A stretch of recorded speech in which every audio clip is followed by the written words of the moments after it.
E a ideia de unificação da Europa chegava ao fim com o surgimento de monarquias nacionais.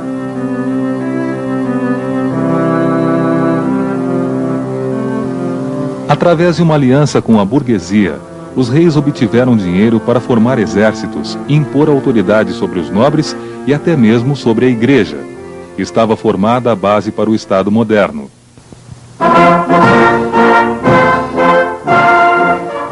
A monarquia nacional francesa foi fundada na dinastia capetinja por Filipe Augusto, o que seus antecessores, entre eles Hugo Capeto, não conseguiram realizar.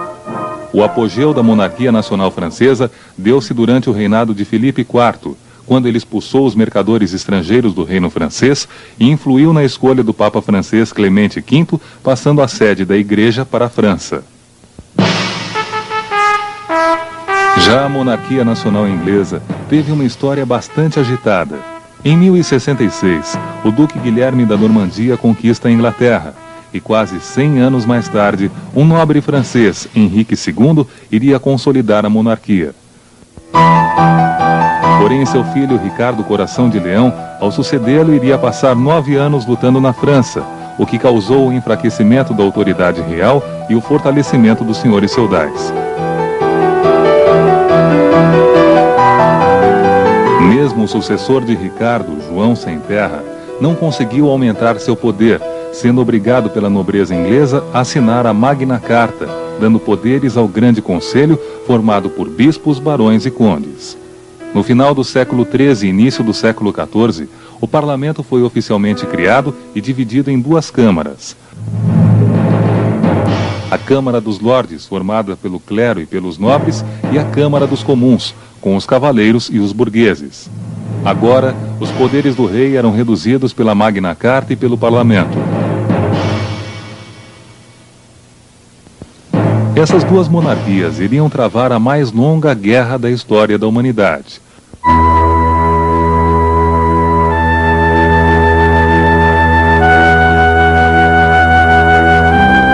Foram 100 anos, de 1337 a 1453, que franceses e ingleses guerrearam disputando a região industrial de Flandres e a posse do trono francês, reivindicado pelo rei da Inglaterra, Eduardo III.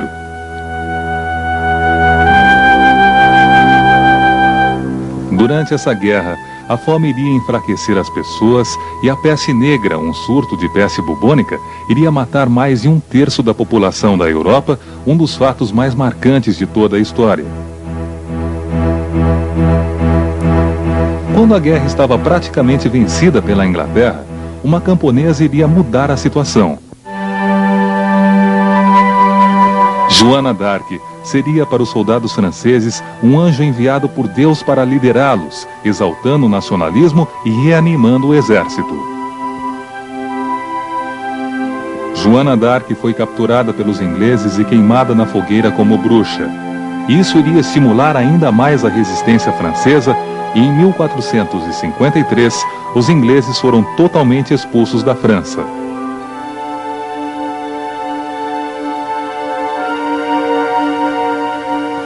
A derrota fez com que uma guerra civil explodisse na Inglaterra. A Guerra das Duas Rosas entre as famílias nobres dos Lancaster e dos York enfraqueceu ainda mais a nobreza, aumentando assim o poder real, principalmente no reinado de Henrique VII, da dinastia Tudor. No mesmo ano em que termina a Guerra dos 100 Anos, os turcos tomam Constantinopla.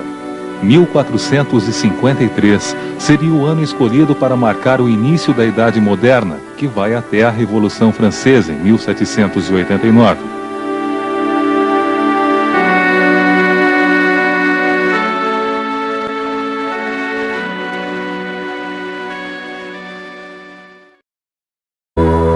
Mais uma vez, a história passava por transformações, e o início dos tempos modernos seriam marcados pelo capitalismo, pelo renascimento, pelo protestantismo e na política pelas monarquias absolutas, tendo junto com elas seus reis absolutistas. Visando fortalecer o poder do Estado, os reis resolveram aliar-se à burguesia, onde iriam buscar dinheiro para a formação de exércitos capazes de lutar contra a nobreza. Assim, o rei passou a exercer a função de chefe do exército, de administrador, de representante de Deus, centralizando todos os poderes em suas mãos. E dessa forma, muitos iriam defender o absolutismo. Considerado o pai da ciência política, Nicolau Maquiavel seria um deles. Para ele, a consolidação e fortalecimento do Estado só seria possível através do absolutismo. Podemos ainda citar Thomas Hobbes, Hugo Grotius e Jacques Boissier, defensor da teoria do direito divino dos reis, que afirmava que todo governo, justo ou injusto, seria representante de Deus e voltar-se contra esse governo sagrado seria sacrilégio.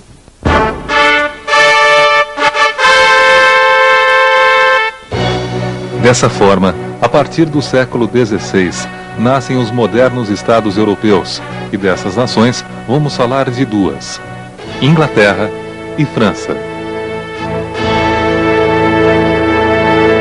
O absolutismo inglês iniciou-se com Henrique VII, logo após a Guerra das Duas Rosas, e contou com o apoio do povo que aspirava por melhores condições de vida. Mas o aumento da autoridade da dinastia Tudor iria concretizar-se no governo de Henrique VIII, com o apoio da burguesia e com a assinatura do Ato de Supremacia em 1534, que o tornava chefe da Igreja na Inglaterra. Mais tarde, sua filha Elizabeth I se revela uma das maiores governantes inglesas de todos os tempos, sendo firme com relação à Igreja Católica, vencendo a guerra contra a Espanha e mostrando habilidade política ao tratar com o parlamento. Elizabeth I morre em 1603, sem deixar herdeiros. O trono passa a ser ocupado por seu primo, Jaime I, da família Stuart da Escócia. A dinastia Stuart não teve a mesma habilidade política dos Tudors. Jaime I criou e aumentou impostos, fechou e reabriu o parlamento, e seu filho Carlos I impôs perseguições religiosas e voltou novamente a dissolver o parlamento. Em 1642, o calvinista Oliver Cromwell iria chefiar uma revolução contra o rei e seus seguidores nobres e católicos. Em 1649, Cromwell sairia vitorioso, decapitando o rei e unificando a Inglaterra, a Irlanda e a Escócia, criando a Comunidade Britânica.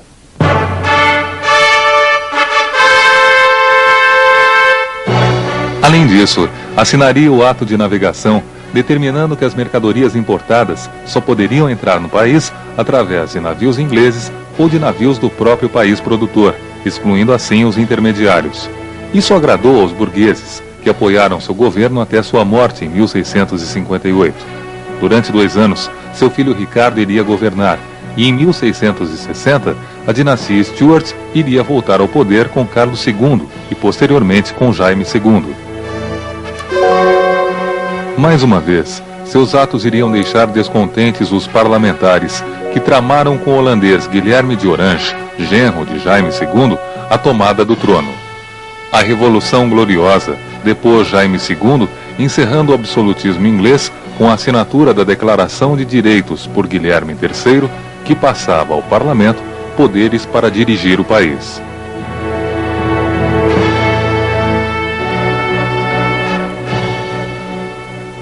Já a história do absolutismo francês é marcada pela religião e política. De um lado, católicos liderados pela família dos Guises. De outro, os calvinistas ou huguenotes com a liderança dos Bourbons. No ano de 1589, Henrique de Bourbon assume o trono francês, reforçando ainda mais o absolutismo. Em 1598, assina o Édito de Nantes, concedendo aos protestantes liberdade religiosa e direitos que os integravam à vida nacional. Henrique IV seria assassinado por um fanático católico em 1610 e seu filho, Luís XIII, só iria assumir o trono após atingir a maioridade. O cardeal Richelieu seria nomeado primeiro-ministro e conduziria a França limitando o poder político dos protestantes, submetendo a nobreza às leis reais e entrando na Guerra dos 30 Anos a fim de enfraquecer os católicos Habsburgos, senhores da Espanha e do Sacro Império Romano Germânico, visando a hegemonia francesa na Europa.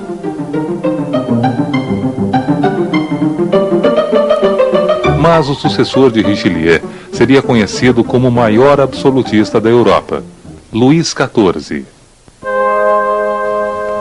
O Rei Sol, como era chamado, trocou o Louvre pela suntuosidade do Palácio de Versailles, onde os nobres viviam às suas custas. Gastava milhões para sustentar suas vaidades e as de seus convidados. Na política, dispensou o primeiro-ministro acumulando este cargo e revogou o Édito de Nantes, o que provocou a saída do país de muitos huguenotes e, junto com eles, capital e força de trabalho.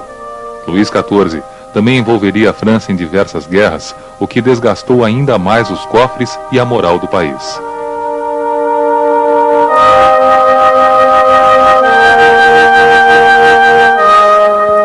Seu bisneto, Luís XV, iria herdar um país quase arrasado, principalmente na economia. Com a derrota na Guerra dos 7 Anos, a situação iria piorar, culminando com a derrubada de seu sucessor Luís XVI.